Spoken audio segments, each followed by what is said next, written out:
Hello friends, welcome to science classes. आजच्या व्हिडिओमध्ये आपण सायन्स 1च्या चॅप्टर 1चं पेज 6वर जे सॉल्व्ड एक्झाम्पल्स दिलेले आहेत ते आता आपण बघणार आहेत. हे एक्झाम्पल्स फार महत्त्वाचे आहेत. बरेच एक्झाम्पल 2 मार्काला प्रश्न परीक्षेमध्ये विचारतात. आता एक्झाम्पल आपण बघून घेऊ. Mahendra and Virat are sitting at a distance of 1 metre. Distance किती आहे? 1 metre from each other. Their masses are 75 kg and 80 kg respectively. What is the gravitational force between them? म्हणजे आता बघा, आपल्याला एकदा दिलेलं काय ते बघा. समजा हा महेंद्र आहे, याचं मास किती दिलंय तुम्हाला? M1 75 kg आणि विराटचं मास किती दिलेलं आहे? 80 kg. दोघांमध्ये डिस्टन्स किती आहे? 1 मीटर. मग आपल्याला कॅल्क्युलेट काय करायचं आहे? आपल्याला या दोघांमधला ग्रॅव्हिटेशनल फोर्स कॅल्क्युलेट करायचा आहे. मग आता आपण आधी गिवन बघू. मास दिलाय M1, मास ऑफ महेंद्र किती आहे ते बघा, 75 kg, 75 किलोग्रॅम आहे. M2 म्हणजे काय? मास ऑफ विराट किती येते? 80 kg. आता आपल्याला डिस्टन्स पण दिलेलं आहे दोघांमधलं. डिस्टन्स किती आहे? 1 मीटर. आणि सगळ्यात महत्त्वाचं, आपल्याला जीची व्हॅल्यू माहिती पाहिजे. जी किती आहे बघा. जी बरोबर, जी म्हणजे युनिव्हर्सल ग्रॅव्हिटेशनल कॉन्स्टंट, व्हॅल्यू आपल्याला माहिती आहे त्याची 6.67 इंटू 10⁻11 न्यूटन मीटर स्क्वेअर पर किलोग्रॅम स्क्वेअर. ही जीची व्हॅल्यू आहे. आता बघा, कॅल्क्युलेट करायचं आहे फोर्स. फोर्सचा फॉर्म्युला काय? जी M1 M2 upon D square. आपण दिलेल्या सर्व किमती व्हॅल्यू ह्या इक्वेशनमध्ये आता आपण भरून घेऊ. इक्वेशनमध्ये व्हॅल्यू लिहा. 6.67 इंटू 10⁻11. आपण यांचे युनिट्स लिहू शकतो, पण सोपं काय पडतं की आपण आधी व्हॅल्यू लिहून घेऊ सगळ्या आणि फायनल युनिट लिहू. इंटू हे -11 आहे बघा, इंटू M1 आहे 75, M2 आहे 80 आणि डिस्टन्स आहे 1 स्क्वेअर, डिस्टन्सचा स्क्वेअर. आता आपण हा व्हॅल्यू रिअरेंज करून घेऊ.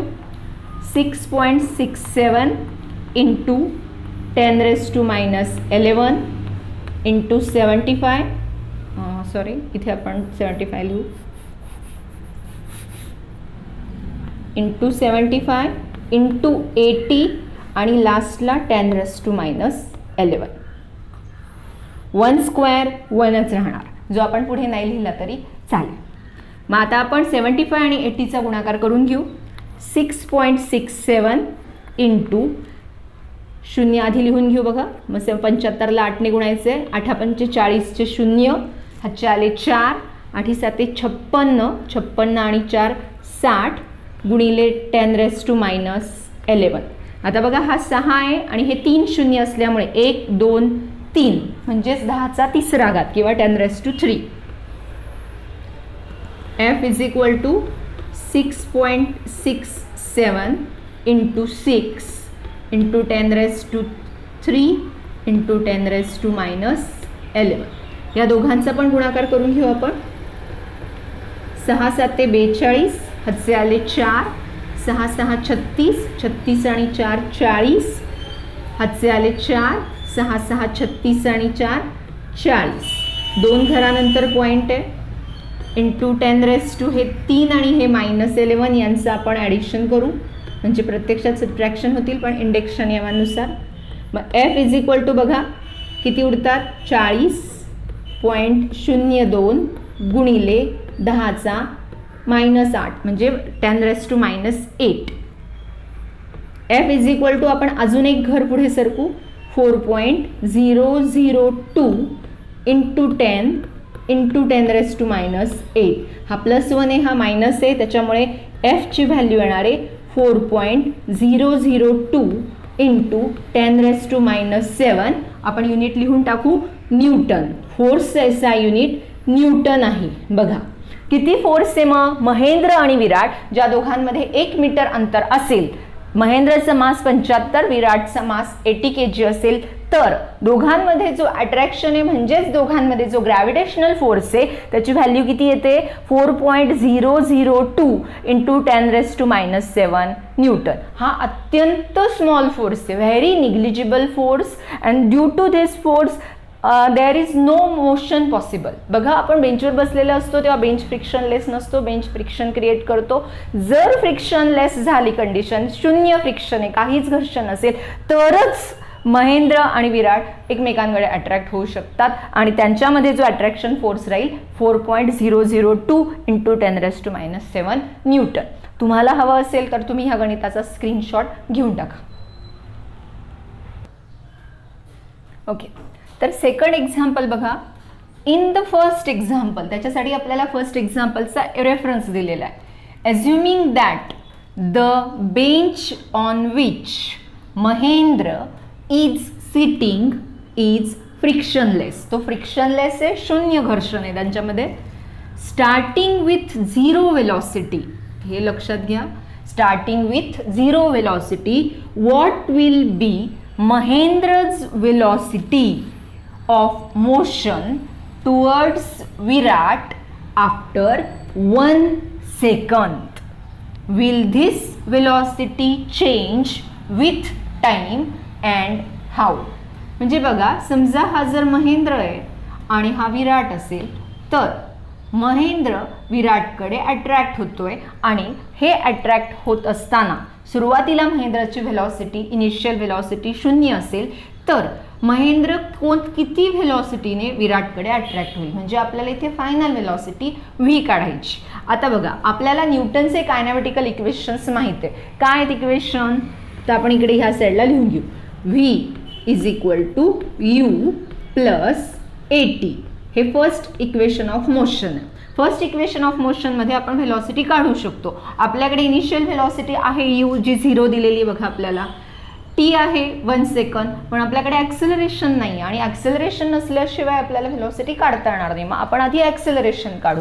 आधी आपण आता त्याच्यासाठी मागचं गणिताचा रेफरन्स दिलाय बघा, तिथे लिहिलेले अबो एक्झाम्पल, इथे आपण लिहिणार आहे फर्स्ट एक्झाम्पलमध्ये. तर आता इथे बघा, फोर्स किती काढला होता आपण फर्स्ट एक्झाम्पलमध्ये, 4.002 इंटू 10⁻⁻⁷ न्यूटन. आपण हा फोर्स काढलेला होता. आपल्याला यू दिलेला आहे. यू किती आहे बघा, u is equal to 0 metre per second आणि टी पण दिलेला आहे 1 सेकंद. तुम्ही एस लिहिला तरी चालेल. आता बघा, फोर्स आहे आपल्याकडे आणि मास पण दिलेलं आहे आपल्याला. महेंद्रचं मास माहीत आहे, मागच्या गणिता पण दिलेलं होतं आपल्याला 75 kg.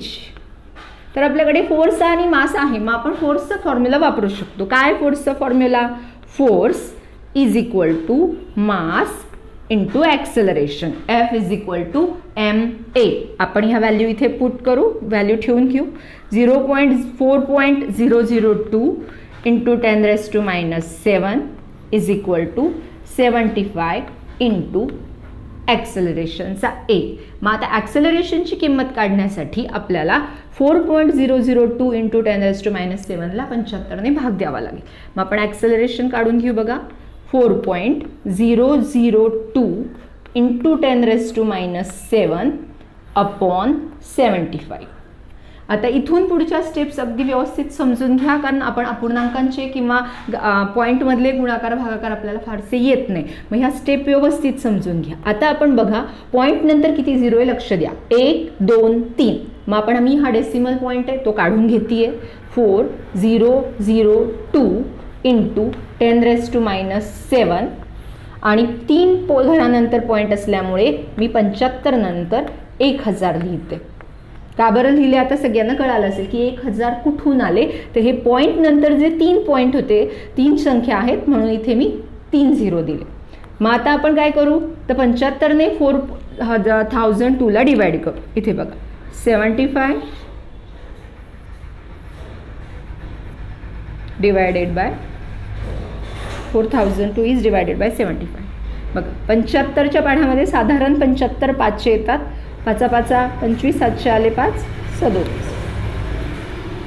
25 2 खाली घेऊ 252, 75 त्रिक 225, 12तून 5 गेले 7 आणि 4तून 2 गेले 2. परत आपण इथे आता उरतात 0 270, इथे पॉईंट घेऊ, परत 3च घेऊ 225 आणि इथे उरतील 6. हे मी इथे व्यवस्थित लिहिते 53.36. मग आता तुम्हाला आन्सर कळालं असेल. किती आले आन्सर? 53.36 into 10⁻⁻7 upon 10⁻3. 3 कुठून आले? तर 1000 आहे म्हणून आपण 10⁻3 घेतोय. मग आता पुढे बघा, A is equal to 53.36 into 10⁻⁻7. हा 3 प्लस आहे, तो वर येताना -3 होईल, 10⁻3. मग A इज इक्वल टू किती येईल? 53.36 इंटू 10⁻10. या दोघं मायनस आहे. आता मायनस का आला? तर हा खाली छेदामध्ये होता, अंशात येताना प्लस साईन मायनस होतं इंडेक्समध्ये, म्हणून 10⁻10. आपण हा जो आहे इथे A इज इक्वल टू, आपण एक घर अजून इकडे सरकू, 5.336 इंटू 10 इंटू 10⁻10. मग A किती येईल? A is equal to 5.336 into 10⁻9. आता हा एक घर हे पॉईंट इथे आल्यामुळे बघा, एक इकडे सरकल्यामुळे इथे 10 घेतले, हा 10 प्लस हा 1, 10तून 1 गेला 9, म्हणून ॲक्सेलरेशन किती आलंय? आपण आता ॲप्रॉक्सिमेटली ॲक्सेलरेशन काढू. 5 पॉईंट हे 6 32 10⁻9 मीटर पर सेकंद. किती आलं ॲक्सेलरेशन? बघा, acceleration is equal to 5.32 into 10⁻9 metre per second. हे ॲक्सेलरेशन पण अत्यंत कमी आहे. आता आपण ह्या ॲक्सेलरेशनचा वापर करून व्हेलॉसिटी काढून घेऊ. बघा, व्हेलॉसिटी किती येईल? मग V is equal to, u किती दिलाय आपल्याला? 0. मग 0 प्लस ॲक्सेलरेशन किती काढलं? 5.32 इंटू टाईम किती आहे? 1. मग किती येईल? Velocity is equal to 5.32 metre per second. मग आता बघा, ही किती आहे? सॉरी, आपण इथे 10⁻9 नाही लिहिलेले. आपण आता इथे 5.32 इंटू 10⁻9 इंटू 1, म्हणून इथे किती येईल? 5.32 into 10⁻9 metre per second.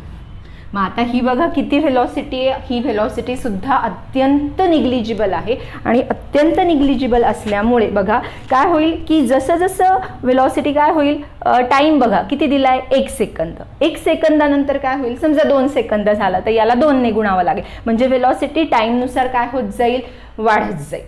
Okay, म्हणजे इथे हा प्रश्न कळाला की velocity will change with time, and if time increases velocity will also be increases. याच्यानंतरचे गणित आपण पुढच्या लेक्चरमध्ये बघू. Thank you very much.